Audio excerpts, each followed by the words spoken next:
Thank you to friends and followers. Spot on! Yes, it's on up again. So don't forget to follow your girl here, like and share, and talk, in the comment section. And reach out to me on there as well. And yes, um, the last match of the NPFL, that's Nigerian Premier Football League, was played yesterday. Was when Rivers United hosted Bayelsa. When you have a derby, this was Rivers State before the separation. So it's the same, you could argue that the same blood. So Rivers United hosting Bayelsa United. And Bayelsa, before this match, has struggled. Yeah, 'cause I didn't mention it in my preview on Friday. Bayelsa has struggled. Okay, on Saturday. Bayelsa has struggled, before this match. But for some reason, you know, checking head to head, they had a better, yes, a better, yes, they won more matches in the head to head than Rivers. And Rivers don't lose at home. Rivers United, coached by Coach George, Really George, our former ex-international, they don't just lose at home like that. They are very, very strong. But even last, they went there to beat them. And again, yesterday, it happened. And of course, the fact that the match was supposed to be played on Saturday, on Sunday, but there was this heavy downpour. I don't know what we'll do about that. So when you reschedule the match to 8 a.m. Nigerian time on the Monday morning, I'm sure that the fans will not be there, because people have to go to work and all that. So 8 a.m. Nigerian time, the match was scheduled, and of course, maybe the support that was lacking, for the Rivers. But Bayelsa had got 2 goals before Rivers could even equalize. So and it was at the Adokia Stadium in Port Harcourt. So River Bayelsa going there and getting 3 points. That is impressive for Bayelsa. Emma James with 2 assists. I'm so happy, that but that was the only win.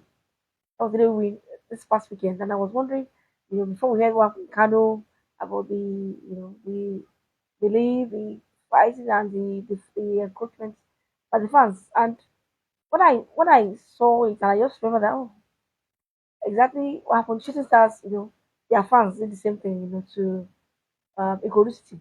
But that was April. That was April, when Ikoro City went to the Lagos Salami Stadium and was nearly draw. April, I think April 6th or so on Sunday. So yes, that's just this last season. And Ikoro City were lucky to escape with, you know. I was like, can you see what happens? What happens? So let's be careful what we do. What goes around comes around. Now it was now Tracy's turn for them to wear, in fact, some players were even socialized. So, and I like what the GM of GM Ahmed Musa, whose birthday is today. Happy birthday to yes, the most capped Nigerian footballer ever. Yes, we say happy birthday to Ahmed Musa today, and he actually put out the video to the Super Eagles and say, "Oh, today's my birthday. Make sure you wait for me. Today's my birthday." So yes, he came out and he spoke about he apologized, and I was very happy that the apology was very swift and very detailed. He apologized and said he take responsibility and he addressed the fans and all that, but it's not enough, because you know how it is. People to dig it. Kind of players they've been serial offenders. They keep offending, you know. I've been paid so the fines, FT fines. They've been paying fines. 2015, they've been paying fines. You know, lots of money they paid, but even then, you know, even then, it's still not so. I guess, yes. So I guess the club must do more. The club must do more. Engage the fans. Engage. That's just it. The club. So I like what Amamusa did. As I said, the apology was very swift and detailed, and it was definitely was sorry, but Amamusa didn't commit the offense. So he's speaking on behalf of the club and the fans. So they must not engage the fans. That's just it. That's the best thing, because it keeps happening.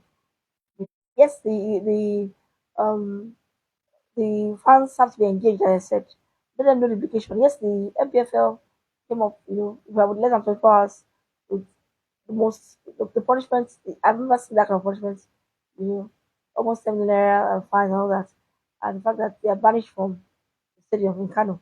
But I felt that um, maybe the same punishment that Shooting Stars, their fans learned from it.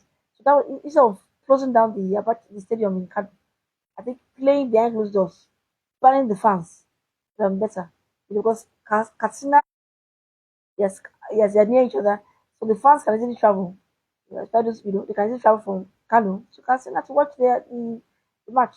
So play like the only loophole I saw when I saw the punishments that the MPFL listed was that closing the stadium in Kano. No.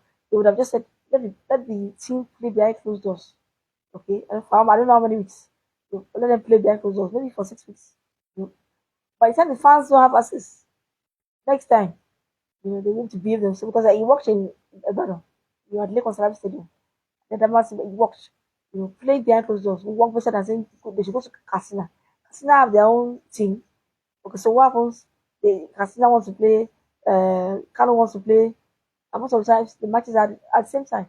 So that's why I was yes, they can manage to reschedule and all that, but I just felt that was the only loophole I saw. You know, the matches of Kano Village should have continued in Kano behind closed doors. So make sure the fans cannot access the stadium. That is the punishment. Okay, the money is huge, it's fine, but as you can see, it hasn't deterred this kind of behavior. So what the coach what the GM now, a player, esteemed player who's celebrating his birthday today, Musa should do is now engage. You have to go and engage the fans. You know, engage them. That this kind of behavior cannot is not accepted anywhere. Okay, so yes, mistakes will be made anyway. Is what happens. We saw what happened to Yanacho. I was going to say, Yanacho, and he suddenly the man has found form. The match, that ball not hit his hand. The ball didn't hit his hand, and the goal was cancelled. The fans of Celtic, what did they do? They start chasing the referee all over. No, so security was in place at all venues. That's one thing that we saw that the security was breached very easily. That's what caused that. But we are thankful there was there were no losses.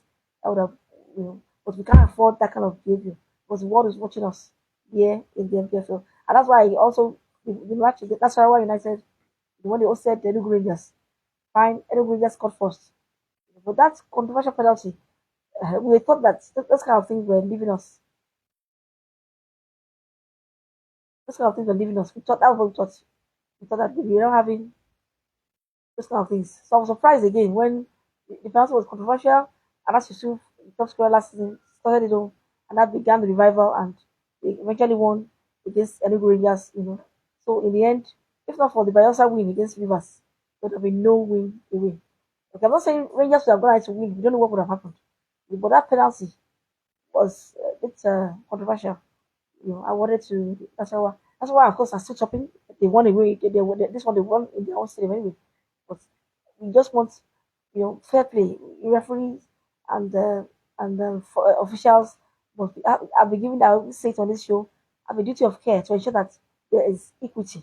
There's fairness all round. I was talking about the yellow cards issue.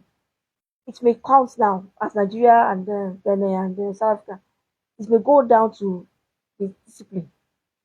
So we have to be careful. All those things will count. So that's what I saw. So fine. So fine. Results the kind of players issue are taking, but Con Khalifa did very well to win. Even one I thought it would be a draw there. But I was not surprised since they could draw against Enugu Rangers their first match this season. So good one there by Con Khalifa. So 1-0 finished, yes, in a way. So Plateau United, well, they seem to be on Barrow are not having it easy. Barrow, the second coming team, they lost 2-0. Of course, Abia Warriors, I've always said it, the third place that they attained last season they're showing that it was not a flash in the plan. Yes, a flash in the pan. Not, oh no. Abia Warriors, yes, they didn't do well on the continent. They're doing well in the MPFL. So another one for them against Traveling Academy. For Remo Stars, who are defending champions, I don't know what's wrong with Remo Stars. Uh, yes, it's difficult to defend this title. We know that, but losing 3-1, losing 3-1, 3-1 is something that Remo Stars should look into. I was thinking they would get a point there at Casino, but it wasn't to be. Remo Stars defending champions. It must be said, losing away. So 3-1 they finished. And of course, Ikoro City getting that 1-0 win here in Lagos against Bendel. Of course, Bendel have a new coach now. Coach Boboye. Yes, Boboye. I think he said we unveiled today. Ugoboye, is been drafted in now, and that's one thing about, I just felt it's still early days. It's just week 8, and now coaching Kano of suspended because of that's why United's win, in Benin. No, give the coaches some time. Look at the man from the Quara is Sani, Coach Sani. You know, this is the coach who qualified you for this Comfort Cup. That's Ashante Kote Cup, which this was bound to be the final of the FA. And they almost, this team, Zabarakani team, but they still stood up for the MPFL, and this is the way you reward the coach because they had just few results that were not going your way. And let's face it, the coach cannot go and play on the pitch. The Ashante Kotoko match, and for instance, we know that we definitely Ashante Kotoko of Ghana, like every side, we saw it. Kind of players, I mean, Kwara United were missing chances. Will the coach go and play there? Even the one when they came to Abeokuta, was they were missing chances, and the coach was saying, "Will I go and play?" And that's why they lost that match here in Nigeria. And then the coach is now sacked. Okay, the coach is sacked. Okay, let's see what happens with Bendel now with the new coach, Ugoboy. And okay, I won't try to look up the so I think they drew, right. That's yeah, they drew with Wiki Tourist, so they went to Bauchi to draw. Okay, let's wait and see what happens. I just feel the coaches here should be given more time. So just especially that coach standing that done so well for Quara, and then suddenly he's not to go after building such a very good foundation. It would have allowed him to continue. That's my opinion anyway. The authority in Quara would have allowed him to continue. They can do better. They did very well against Ashanti, but were unlucky not to score. You know, chances were not taken there. Okay, so kudos to Bielsa. Just that we scheduled to get the only away win in the NFL this past weekend. They get the only away win, so that's interesting. So and that shows that okay, that's what does it mean? For yeah, Barrow would because of the loss go back to 20th. So Khalifa with that win, 18th, and Bendel 19th. We know that Bendel are struggling now, but that's why when I said with that controversial win, we said they are top position. Abia Warriors not far behind, as well as Enyimba. Yeah, so that's why it to be pulling away, and that means it to be surprising if they can go on to win the title. Yes, but let's see what happens because Rivers State are strong as well. I was surprised that they lost. To not surprised, but I thought it'd be a draw. But the way they lost, I think it was the manner in which they lost. The fact that they had to score very late to get even the goal that they got. I'm sure Coach George would have what to do there. So that's just it. So that's what I said to on the caterpillars issue. Let's do coach. I mean the coach, the GM Musa Ahmed, the our former esteemed, highly established former player, engage the fans that this cannot continue. So that's the only thing I saw there. Yes, someone said they should relegate. That would be a bit because it's not easy to lose your status based on the fact that it wasn't the players who committed these offenses. It was fans and friends of the club. So it would be unfair to relegate the team. It would be unfair on the players, their psyche and all that because they are just doing their own job. So then someone said, "Oh, take the matches far away. Bring them down to Lagos." Then with the team will travel down to Lagos to play or to the east, that would be too harsh. But what is this issue can be resolved? It will take time. But fan engagement will very, very let them know. And then fish out the culprits. They must be fished out and punished. That's just it. But it won't happen again. Because they are offending they do this every time, you know. So I remember that I went to check up and then in fact it was 2016 that uh Kano Pillars also lost to Shooting Stars. I think it was 2-1 then. It's a very, very late goal. So I'm like, so it happens like that. And Shooting Stars, of course, to Ikorodu City. I said, after that Ikorodu City incident in April this year, Shooting Stars have improved.